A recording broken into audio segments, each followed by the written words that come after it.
Premier mercredi du mois de juillet, bonsoir et merci d'avoir accepté d'être des nôtres.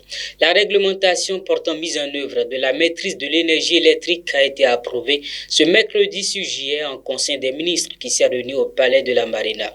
L'objectif visé par le gouvernement à travers des prescriptions édictées à cette fin est d'optimiser les dépenses énergétiques des consommateurs tout en limitant les coûts d'infrastructures publiques ainsi que les impacts sur l'environnement dans tous les secteurs.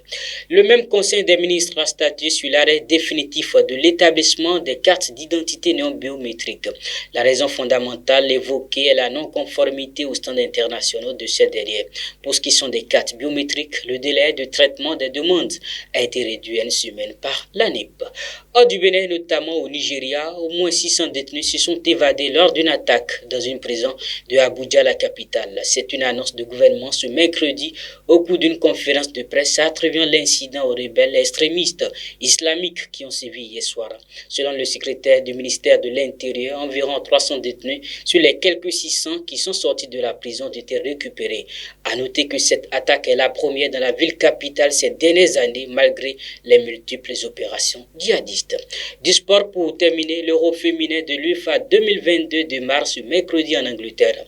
En match d'ouverture, les Free Lionesses sont opposés à leur homologue de l'Autriche à Old Trafford.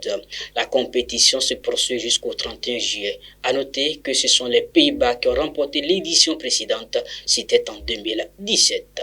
Stop et fin de ce Flash Info. Merci pour l'attention et très belle soirée à chacun et à tous.